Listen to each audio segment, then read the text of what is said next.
Okay, Pommy, we got you here, mate. You're here in the flesh. Real. Can you believe it? A hologram. You're a real person. Christmas session, final session of the year, the final one to wrap up the year that has been.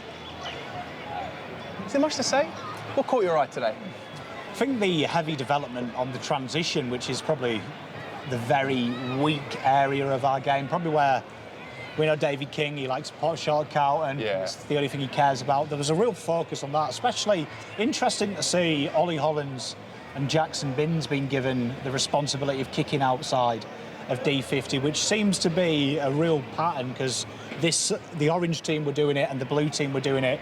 And seeing Zach Williams get that responsibility as well, really hitting up the corridor, hitting some nice passes. So that's interesting, but definitely that really stood out to me. That was a big focus, and you saw them reset a few times to repeat the pattern of play as well. So that seems to be a big focus in the off-season. Jackson Binns, it may have been the timing that I was standing where I was, but he seemed to be everywhere at all times. I don't know if that's a comfort level with him and the game plan, but he's just at more contests, it seemed, and he was everywhere. I noticed him. I think the footwork of Ashton Moyer was something to really behold. I didn't realise how tall he was, and then when I see the footwork with that height, that was impressive. I feel like this session gave me a bit more to fantasise about what will be next season. Yeah, I think it's hard to tell because, I mean, obviously they're not going full bore. Yeah, it's training. And do you know what I mean? Any idiot can one-on-one their mate at training, do you know what I mean? Can they do it in a real game? But I think the big thing for me that really stood out was the intensity level was a lot different to this time last year. This time last year we had Ed Kerner being Santa Claus.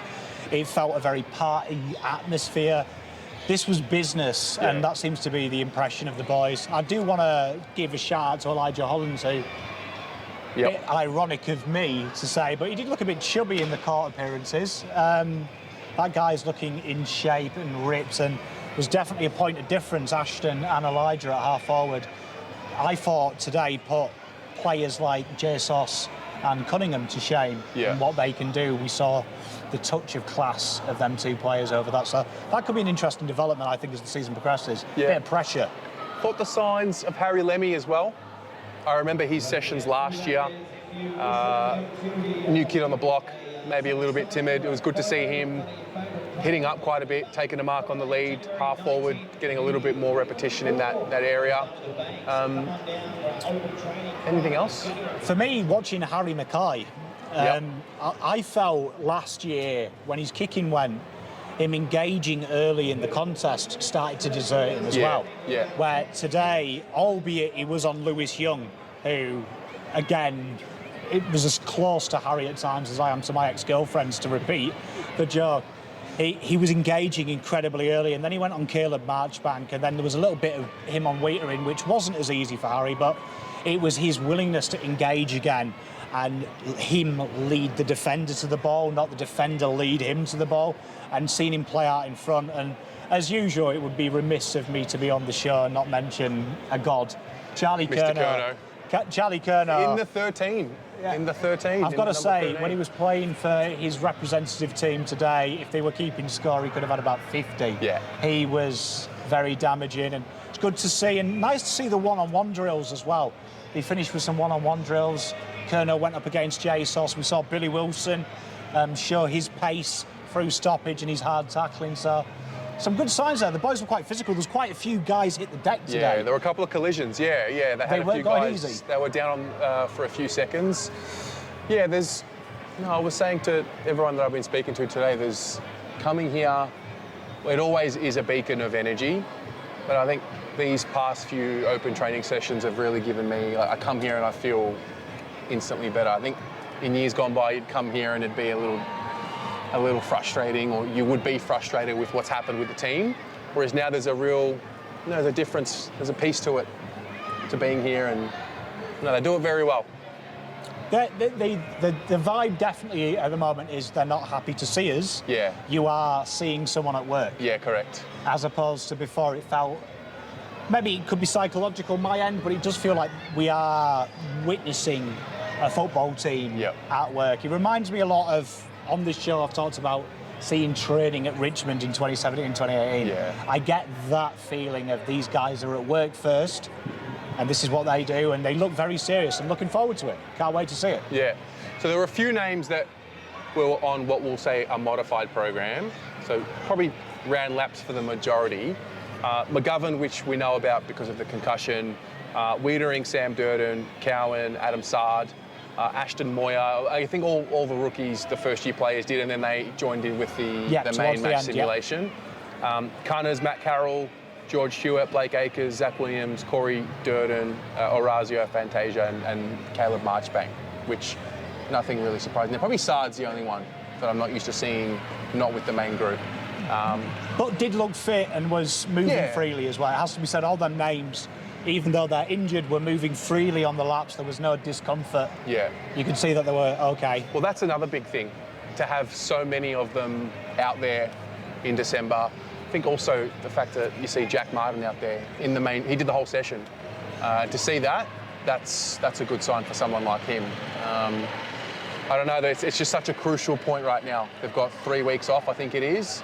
And no, I don't want to put too much pressure on them, but it's like what happens in the next 3 weeks will set up what happens in This is the calm before the storm. Yeah. I mean, this will be the first time they've ever gone into a season with no questions to answer. Yep. Now they have got really probably the first time they have a clean slate. Yeah. Their destiny now has no questions. People are talking in the media now when Carlton win a flag, not true. if. Not if, that's true. So for them now, it gets real mighty quick. Yeah. And they've earned that. That's not expectation, that's unbecome. They've earned that, they've taken that. So now it's the next step. And vibes are good. I've got to say, seeing Ashton Moore in the flesh, kick a snap with both legs. Yeah. He's good. We were there. We were in the pocket at one moment. Yeah, it wasn't even a drill. He had just picked up the ball and he took a snapshot with his left foot. But how do you explain the angle? Like, it was ridiculous angle, and he still found a way to curve it. To put it in perspective, Cunningham followed him up. Yeah. And that ball hit a zebra in the zoo behind us. That nearly came to us. So I think overall, a good session. And I think a good way to wrap up what's been it's been a wonderful year. It's been full of everything. What do you reflect on in 2023, like just as a whole? Well, being cliche, I suppose, probably we've learned a lot about stronger together, haven't we? Collective together, and it's probably a fitting way to end the year, isn't it? That together Christmas at time. Icon Park, that's true. And Christmas is all about togetherness, isn't it? So I think we've seen that together we can conquer anything as a football club, as a people, and the boys are going to need us, as we're all going to need each other this time next year, because it's going to be a roller coaster. Flags aren't earned, they're taken. Yeah, I mean, there's a lot more stress coming. There are going to be challenging times ahead. No flag run is smooth.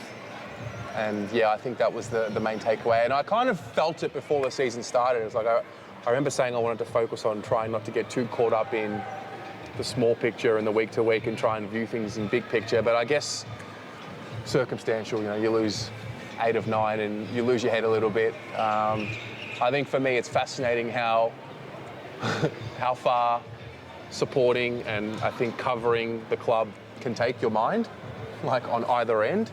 It was the ultimate agony, the ultimate ecstasy, and I think that total picture is what makes it what it is. And I think a lot of gratitude is really ultimately what it is, to be in this position, to be covering this. For those of you watching at home, mate, we were doing videos in the grandstands. I think we were around here, somewhere here. No, it was the old grandstand. I think somewhere here we were telling people that Stocker was going to be the next Hodge. It was literally in front of them skulls.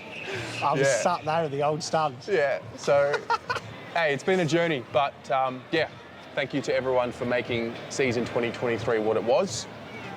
We can't wait to get back into it. Not much will change over the end of year break. There'll be plenty to watch. It's not like we'll take too much of a break. And, see you on the other side. Pommy? Cheers, mate. Merry Christmas, everyone. Yes. Go Blues.